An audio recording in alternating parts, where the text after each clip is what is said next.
Good morning students. तो students, previous video में हमने 7.2 एक्सरसाइज के 10 क्वेश्चन को डिस्कस कर लिया था 1 to 10। आज हम 11 क्वेश्चन से स्टार्ट करेंगे। आज की वीडियो में 11 to 20 क्वेश्चन को ही हम डिस्कस करेंगे और उससे आगे जितने भी क्वेश्चन इस एक्सरसाइज के बचते हैं उसको हम नेक्स्ट वीडियो में डिस्कस करेंगे। चलिए स्टार्ट करते हैं। अगर अभी तक आपने चैनल को सब्सक्राइब नहीं किया है तो चैनल को सब्सक्राइब कर ले और बेल आइकन प्रेस कर ले ताकि आपको हर वीडियो की नोटिफिकेशन मिल सके। तो चलिए स्टार्ट करते हैं। 11th क्वेश्चन है x upon under root x plus 4। तो इसकी इंटीग्रेशन हमने फाइंड करनी है बाय सब्स्टिट्यूशन से, यानी कि सब्स्टिट्यूशन मेथड का यूज़ करके हमने इसकी इंटीग्रेशन फाइंड आउट करनी है। तो प्रीवियस वीडियो में मैंने आपको बताया था कि जो भी अगर अंडरूट में दिया हो, यानी कि 3/2 पावर में दिया हो, 1/2 पावर में दिया हो, 5/2 पावर में दिया हो, तो आपने हमेशा ध्यान रखना है कि सबसे पहले आपने उसको सब्स्टिट्यूट करने की कोशिश करनी है, यानी कि उसको आपने या तो टी मान लो, या तो उसको बाय मान लो, या तो जेड मान लो, कुछ भी आप मान सकते हैं। तो उसको आपने सबसे पहले कोशिश करनी है, क्योंकि मैक्सिमम टाइम ऐसा होता है कि क्वेश्चन बनाया ही इस तरीके से जाता है कि आपको जो अंडरूट में दिया हो उसको ही आप अगर कुछ पुट करके करते हैं, सॉल्यूशन सॉल्व करते हैं क्वेश्चन को, तो हो जाता है वो। अगर ऐसा नहीं होता है फिर आपने कोई दूसरा देखना है कि किसको आप पुट करके क्वेश्चन को सोल्व कर सकते हैं। तो चलिए स्टार्ट करते हैं। तो इसमें अंडरूट x प्लस 4 है, तो इसको आप बाय पुट कर लो। जब आपने इसको स्क्वेयरिंग की दोनों साइड, तो x plus 4 is equals to y square. अब देखिए x की वैल्यू आपको पता होनी चाहिए कि x को भी आपने चेंज करना है बाय में, तो x भी आप यहाँ से कर सकते हैं। x को जब आपने एक साइड किया तो बाय -4 आ गया, वाई स्क्वेयर -4। तो अब x की जगह आप भर सकते हैं बाय स्क्वेयर -4। अब इसको डिफ्रेंशिएट किया आपने तो dx की वैल्यू भी आ गई, क्योंकि आपको dx को भी चेंज करना होता है, तो dx की वैल्यू भी ये आपकी आ गई। अब देखिए आपने वैल्यू को पुटअप किया। अब जैसे आपके पास x क्या था, x आपके पास था वाई स्क्वेयर -4, और आपने अंडरूट x प्लस 4 को आपने बाय माना था, और dx आपके पास 2/dy आ गया। अब आपके पास बाय से बाय कैंसिल हो गया, 2 से इसको मल्टीप्लाई कर लिया तो 2/² -8 आ गया। तो 2/² -8 आ गया, या फिर आप 2 को कॉमन ले लो, बाय स्क्वेयर की इंटीग्रेशन अलग से कर लो और 4dy की अलग से कर लो। अब 4 इज़ ए कॉन्स्टेंट, तो 4 को आपने बाहर कर लिया है, यहाँ पर हमने मल्टीप्लाई कर लिया, जैसे कि मैं ऊपर बता रहा था। जैसे हमने मल्टीप्लाई किया 2/² -8/8dy। अब 8 इज़ ए कॉन्स्टेंट, इसलिए हमने 8 को बाहर किया है, 2 इज़ ए कॉन्स्टेंट, 2 को भी इसलिए बाहर किया है। अब जब आपने इसको इंटीग्रेट किया, तो इंटीग्रेट करने के बाद बाय स्क्वेयर की इंटीग्रेशन क्या होती है, y³ जो कि हमने प्रीवियस वीडियो में देखा ही है कि कैसे करते हैं हम। और dy की इंटीग्रेशन क्या होती है, अगर यहाँ पर 1dy है तो 1 की इंटीग्रेशन क्या होती है बाय, क्योंकि विद रिस्पेक्ट्स टू बाय कर रहे हैं इसलिए बाय आ जाएगा। अब जो हमने माना था, जैसे अब हमने अंडरूट x प्लस 4 को बाय माना था, तो हम बाय की जगह अंडरूट x प्लस 4 लिख देंगे, क्योंकि अगर क्वेश्चन जो आपका है वो x में है तो आपका आंसर भी x में आना चाहिए। अगर क्वेश्चन बाय में लिखा हुआ है तो आपका आंसर बाय में आना चाहिए। अगर क्वेश्चन t में लिखा हुआ है तो आपका आंसर t में आना चाहिए। यहाँ पर क्वेश्चन आपका x में था, इसलिए हमने x में इसका आंसर फाइंड आउट करना है, तो फिर आपका आंसर इस तरह से आ जाएगा। अब जैसे आप ऐसे भी कर सकते हैं कि आपने इसमें से, जैसे इसमें भी बाय है इसमें भी बाय है, तो बाय को कॉमन ले लिया यहाँ पर, और 2 भी इधर है और 2 भी इधर है, क्योंकि ये आपका जो 8 है ये 2 का मल्टीपल होता है, तो इसलिए 2 कॉमन ले लिया और बाय भी कॉमन ले लिया। उसके बाद आपके पास इस तरह से बन गया 2/3 बाय स्क्वेयर -12। अब 3 कहाँ से आया, क्योंकि जब आपने इसको सॉल्व किया तो ये आपका आ जाएगा बाय स्क्वेयर -12/3, इसलिए 3 कॉमन हमने यहाँ पर ले लिया है। अब बाय की जगह अंडरूट x प्लस 4 और बाय स्क्वेयर, यानी कि बाय क्या है अंडरूट x प्लस 4, और अगर बाय स्क्वेयर करते हैं तो अंडरूट x प्लस 4 का स्क्वेयर, तो अंडरूट से अंडरूट कैंसिल, तो इस तरह से आपका आ गया x प्लस 4 -12। तो +4 -12 जब आप करते हैं तो -8 आ जाएगा, तो ये आपका आंसर आ गया। 12 नंबर क्वेश्चन है x³ -1 raised power 1/3 into x raised power 5। तो इस क्वेश्चन में आप ये जो दिया गया है x³ -1 रेज़्ड पावर 1/3 को अगर आप बाय पुट कर रहे हैं तो इससे आप एक तो आपका क्या हो जाएगा, ये आपका सिंपलेस्ट फॉर्म में आ जाएगा, स्टैंडर्ड फॉर्म में। और आपके पास जो एक्स क्यूब है इसको भी आप चेंज कर सकते हैं बाई की फॉर्म में, यानी कि स्टैंडर्ड फॉर्म में इसको भी आप चेंज कर सकते हैं, इसलिए हमने इसको बाई पुट किया है। उसके बाद जब आपने क्यूब किया दोनों साइड तो एक्स क्यूब माइनस वन आपका आ गया बाई क्यूब। अब बाई क्यूब आ गया।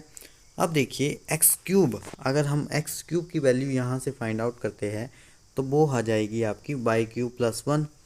अब देखिए एक्स क्यूब तो हमारा कहीं है नहीं, लेकिन इस एक्स फाइव को आप इस तरह से लिख सकते हैं, एक्स क्यूब इंटू एक्स का स्क्वेयर, इस तरह से लिख सकते हैं, क्योंकि a raised to power one into a raised to power two जब इस तरह से होता है तो उसकी पावर आपस में ऐड हो जाती है, one plus two is equals to three. इस तरह से यहाँ पर भी three plus two is equals to five अगर वेरिएबल सेम है। तो फिर आप x cube is equals to y cube plus one को डिफ्रेंशिएट कर सकते हैं। जब आपने इसको डिफ्रेंशिएट किया तो आप यहाँ पर लिख सकते हैं differentiate with respect to X. जब डिफ्रेंशिएट किया तो three X square D X आ गया, और यहाँ पर बाई क्यूब को डिफ्रेंशिएट किया तो वो three Y square D Y upon D X आ गया, और one is a constant term तो वो तो जीरो होता ही है, तो एक्स स्क्वेयर की वैल्यू भी यहाँ पर आपकी आ गई। तो देखिए एक्स फाइव को जब आपने इस तरह से लिखा x cube into x square, तो एक्स क्यूब की वैल्यू यहाँ से आप लिख सकते हैं बाई क्यूब प्लस वन, और एक्स स्क्वेयर की वैल्यू यहाँ से आप लिख सकते हैं, और ये तो आपका बाय ही आपने माना है तो बाय यहाँ पर लिख लिया। एक्स स्क्वेयर की वैल्यू को आपने, एक्स क्यूब की वैल्यू को आपने ये लिख लिया by cube plus one, x square value आपकी ये आ जाएगी। फिर आपने बाय को बाई स्क्वेयर से मल्टीप्लाई किया तो आपका बाई क्यूब आ गया। अब देखिए बाई क्यूब को आपने बाई क्यूब प्लस वन से मल्टीप्लाई किया तो बाई सिक्स आ जाएगा, प्लस बाई क्यूब आ जाएगा। अब बाई सिक्स को आपने अलग से इंटीग्रेट किया और बाई क्यूब को आपने अलग से इंटीग्रेट, फिर जब आपने बाई सिक्स को अलग से इंटीग्रेट किया और बाई क्यूब को अलग से इंटीग्रेट किया तो आपका आंसर इस तरह से आ जाएगा। फिर जो आपने माना था बाय, उसकी वैल्यू आपने बाई की जगह लिख दी, बाई की जगह आपने लिख दिया x cube minus one rest power one by three, और सेवन यहाँ से आपका आ गया है, तो इस तरह से आपका आंसर आ जाएगा। 30 नंबर क्वेश्चन है I is equals to integrate of X square upon two plus three X cube raised power cube D x. तो इस क्वेश्चन में यहाँ पर two plus three X cube को बाई पुट करो। अब देखिए आप सोच रहे होंगे कि हर क्वेश्चन में, जो प्रीवियस हमने दो क्वेश्चन किए हमने उसमें पावर को भी साथ में लेकर हम बाई पुट कर रहे थे, लेकिन उसमें क्या था, पावर आपकी वन बाई टू की फॉर्म में आ रही थी या फिर वन बाई थ्री की फॉर्म में आ रही थी, इस तरह से आ रही थी। लेकिन इस क्वेश्चन में पावर आपकी डायरेक्ट इस तरह से दी गई है थ्री टू, तो इसमें आपको उसको लेने की ज़रूरत नहीं होती है। जब आपने इसको ही लिया बाय, अब आपने डिफ्रेंशिएट की इसको किया तो आपका टू तो कांस्टेंट है तो इसकी तो वैल्यू जीरो आ जाएगी। इसको जब आपने डिफ्रेंशिएट किया तो नाइन एक्स स्क्वेयर यहाँ पर आ जाएगा, और बाय की डिफ्रेंशिएशन होती है d Y upon D x. तो यहाँ पर देखिए फिर एक्स स्क्वेयर को ही आपने चेंज करना था बाय की फॉर्म में, तो एक्स स्क्वेयर डी एक्स को ही चेंज करना था। तो फिर आपने क्या किया, यहाँ से नाइन आपने इस तरह से दूसरी साइड ले गए तो नाइन क्या आ गया, फिर आपका एक्स स्क्वेयर डी एक्स आपका आ गया डी वाई अपॉन नाइन। अब देखिए एक्स स्क्वेयर डी एक्स की वैल्यू आपने वहाँ फिलअप कर दी, और जो आपने इसको माना था to plus three X cube को बाय, तो इसकी जगह आपने बाय पुट कर दिया। फिर जब आपने वैल्यू को पुट किया वहाँ पर तो आई आपका किस तरह से आ गया, I is equals to integrate of D Y upon nine Y cube. अब देखिए ये जो बाय क्यूब है इसको आप जब न्यूमिनेटर में लेके जाएंगे तो पावर माइनस में हो जाएगी, माइनस में हो जाएगी, फिर आपका इस तरह से आपका जो फंक्शन है वो बन जाएगा। अब इंटीग्रेट करो तो बाय माइनस क्यूब की इंटीग्रेशन जब आपने की तो माइनस थ्री प्लस वन एक पावर बढ़ जाएगी और डिनोमिनेटर में माइनस थ्री प्लस वन हो जाएगा। तो फिर आपका इस तरह से आंसर आ जाएगा Y raised power minus two आपका आया है, और माइनस टू की जगह one into nine into minus two minus eighteen आ जाएगा, और बाय माइनस टू है तो ये न्यूमिनेटर में माइनस में है तो डिनोमिनेटर में प्लस में हो जाएगा, तो वन अपॉन बाय स्क्वेयर आ जाएगा, और बाय की जगह आप to plus three X cube लिख देंगे, तो फिर इस तरह से आपका आंसर आ जाएगा। नेक्स्ट क्वेश्चन देखते हैं that I is equals to integrate of one upon x log x raised power m d x. इस तरह से आपका क्वेश्चन है। तो इसमें तो आप log x को बाय पुट कर लो, इससे आपका जो log x है वो स्टैंडर्ड फॉर्म में आ जाएगा।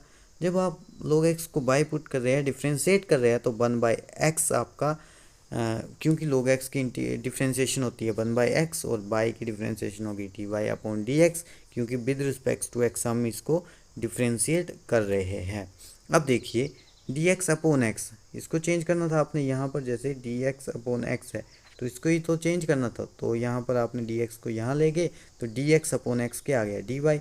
अब dx/x क्या आ गया dy, तो इसकी जगह बाय लिख दो और dy लिख दो और 1/log x की जगह बाय आपने लिखना है, क्योंकि log x को आपने बाय पुट किया है। जब आप यहाँ पर आई जो आपका इक्वेशन 1 है, इसको आपने इक्वेशन 1 हमेशा ही मान लेना है, इक्वेशन 1 मान लो इसको। फिर आपने इन वैल्यूज़ को इक्वेशन 1 में जब पुट किया तो जो आपका आई है वो आपका इस तरह से आ गया।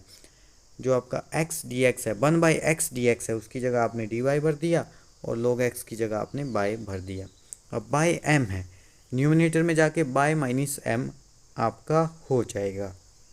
इसको जब आपने इंटीग्रेट किया तो इस तरह से आपका आंसर आ गया। फिर अब देखिए m माइनस m प्लस 1 है, तो इसको आप इस तरह से भी लिख सकते हैं 1 माइनस m, क्योंकि 1 इज ए पॉजिटिव में है 1 और माइनस m आपका इस तरह से है, तो आप ऐसे लिख सकते हैं।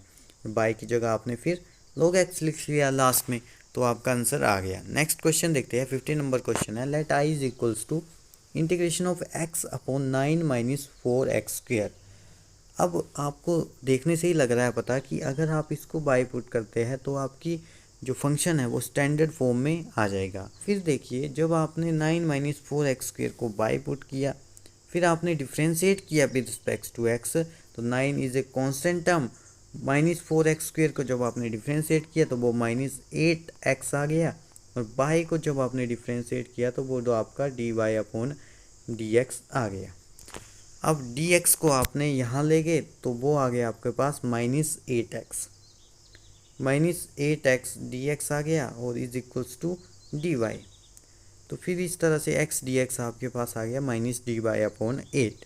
अब देखिए आप सोच रहे होंगे कि यहाँ तो मैंने प्लस में लिखा है 8x, क्योंकि मैंने यहाँ पर किया है जब मैं -4x² is equals to bye -9 ऐसे ले गया हूँ, फिर मैंने इसको प्लस में किया है। जब मैंने इसको प्लस में किया है तो ये यहाँ जो था माइनस में वो प्लस में हो जाएगा, -9 था वो यहाँ प्लस में आ गया और माइनस बाय जो प्लस में था वो माइनस में हो गया, तो माइनस बाय। तो इस तरह से आपका आ जाएगा। फिर आपने इक्वेशन 1 में जब वैल्यू को पुट किया तो आपकी इस तरह से आ जाएगा ये जो फंक्शन है। फिर यहाँ पर क्या आएगा -1/8 आपका कांस्टेंट है, तो इसको आप इंटीग्रेशन से बाहर ले लो और इंटीग्रेशन करो आप 1/dy की, और आप जानते हैं कि 1/dy की इंटीग्रेशन होती है log बाय, और बाय की जगह फिर आप लिख दो 9 माइनस 4x², तो इस तरह से आपका आंसर आ जाएगा। नेक्स्ट क्वेश्चन है i is equals to integration of e 2x + 3 dx। अब देखिए देखने से ही लग रहा है पता, अगर 2x + 3 को मैं बाय पुट कर देता हूँ तो वो स्टैंडर्ड फॉर्म में आ जाएगा। तो वैसे ही मैंने यहाँ किया है, जब मैं डिफ्रेंशिएट करता हूँ तो 2x की डिफ्रेंशिएशन होती है 2, 3 इज ए कॉन्स्टेंट टर्म तो उसकी 0 होती है, बाय की डिफ्रेंशिएशन होगी dy/dx, क्योंकि बाय को हम डिफ्रेंशिएट कर रहे हैं विद रिस्पेक्ट टू x। अब dx की वैल्यू आपकी आ जाएगी dy/2, तो dx की जगह आपने लिख लिया dy/2 और आपने e 2x + 3 की जगह लिख दिया e/। जब आपने इसको इंटीग्रेट किया तो e/, की इंटीग्रेशन e/, ही होती है, तो इस तरह से आपका आंसर आ गया। चलिए नेक्स्ट क्वेश्चन देखते हैं, let i is equals to integration of x/ex और उसकी भी पावर 2 dx। तो इस क्वेश्चन में x² को अगर आप बाय पुट कर लेते हैं तो x/e बाय आ जाएगा और e/, क्या आ जाएगा आपका स्टैंडर्ड फॉर्म में। तो वैसे ही हमने यहाँ करना है, जब मैं x² को बाय पुट कर रहा हूँ, जब मैं डिफ्रेंशिएट कर रहा हूँ, तो यहाँ पर देखिए x dx को भी चेंज करना पड़ेगा। तो x dx आपका आ गया dy/2, x dx की जगह आप dy/2 लिख दो और 1/e/, आ जाएगा।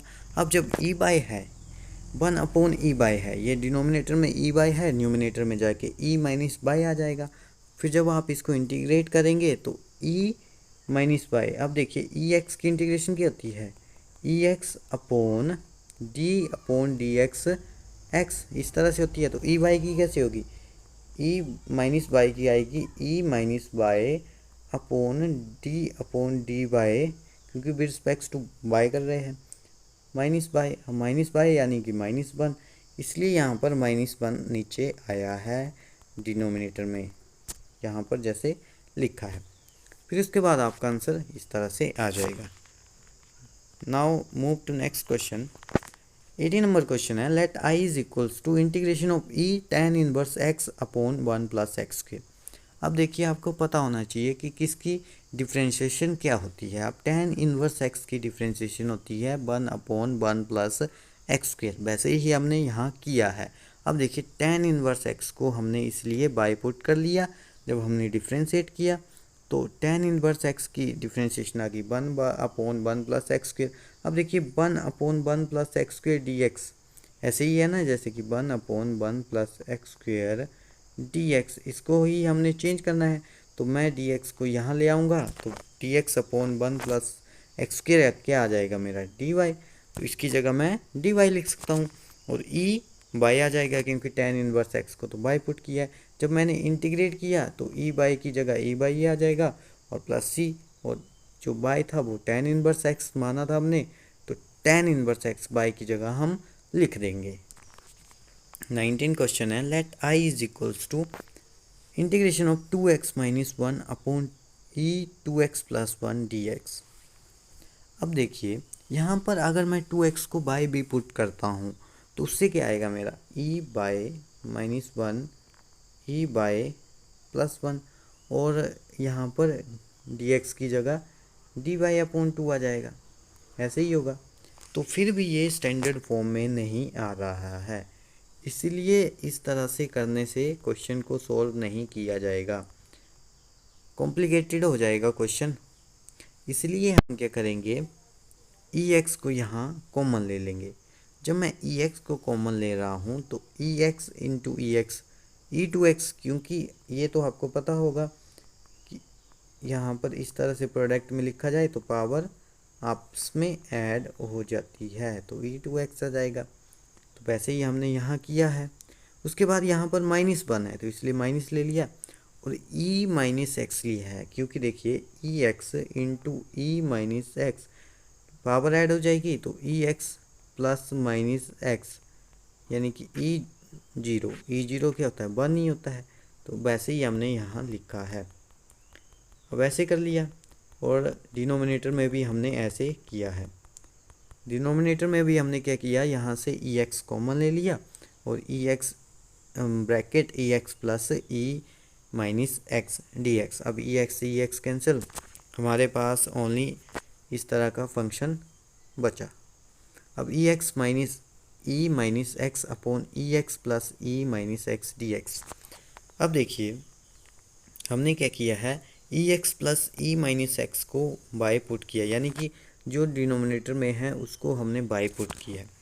अब आप सोच रहे होंगे जो डिनोमिनेटर में है उसको क्यों नहीं किया। अब देखिए ई एक्स माइनस ई - x को अगर मैं बाई पुट कर देता हूँ, जब मैं फिर डिफ्रेंशिएट करता हूँ तो डिफ्रेंशिएशन करने पर क्या आ जाएगा, डिफ्रेंशिएशन करने पर ई एक्स की जगह ई एक्स आएगा, और एक्स की डिफ्रेंशिएट करूँगा तो 1 आएगा, माइनस ई - x को डिफ्रेंशिएट करूँगा तो वो ई - x आएगा, और -x को डिफ्रेंशिएट करूँगा तो -1 आ जाएगा, और y को डिफ्रेंशिएट करूँगा dy/dx, इस तरह से आएगा। अब देखिए ई एक्स का तो ई एक्स ही आया, और माइनस से माइनस हो गया प्लस ई - x, और dx को अगर मैं इधर ले जाता हूँ तो dx is equals to dy। जब मैं इसको बाई पुट कर रहा हूँ तो मेरे को क्या करना पड़ेगा, dx अपॉन, क्योंकि ये बच जाएगा तो dx अपॉन ई एक्स प्लस ई - x, इसको भी बाई में चेंज करना होगा। लेकिन यहाँ पर इस तरह से नहीं होगा, ये तो मल्टीप्लाई में है, मेरे को तो dx अपॉन ई एक्स प्लस ई - x में चाहिए, इसलिए ऐसा नहीं करेंगे हम डिनोमिनेटर वाले को बाई पुट करेंगे। जब मैं डिनोमिनेटर को बाई पुट कर रहा हूँ डिनोमिनेटर में जो है E X plus E minus x इसको बाय पुट कर रहा हूँ। तो देखिए कैसे होगा। फिर जब मैं डिफ्रेंशिएट करूँगा तो ई एक्स और 1 और ई माइनस एक्स तो इस तरह से आ जाएगा, और फिर यहाँ पर मल्टीप्लाई में आ गया ये। और यहाँ पर देखिए जब मैं इसको बाय पुट करूँगा तो हमारे पास ये ही लेफ्ट रह जाएगा, और ये मल्टीप्लाई में ही है तो ये भी चेंज हो जाएगा, इसलिए हमने ऐसे किया है। तो जब इस तरह से किया तो हमारे पास इस तरह से फंक्शन बन गया I is equals to integration of D Y upon Y. जब इसको इंटीग्रेट किया तो log बाय प्लस सी, और बाय की जगह क्या आ जाएगा ई X plus E minus x. जो आपका 20 नंबर क्वेश्चन है वो सेम है आपका 90 नंबर क्वेश्चन के जैसे। तो इसको आपने खुद करना है और उसका आंसर आपने कमेंट बॉक्स में लिखना है। अगर किसी को क्वेश्चन सॉल्व करने नहीं आता है तो आपको इसका आंसर नेक्स्ट जो वीडियो है उसमें आ जाएगा। नेक्स्ट वीडियो में हम 7.2 एक्सरसाइज को ख़त्म कर देंगे, और फिर उससे नेक्स्ट वीडियो में हम 7.3 एक्सरसाइज को स्टार्ट करेंगे।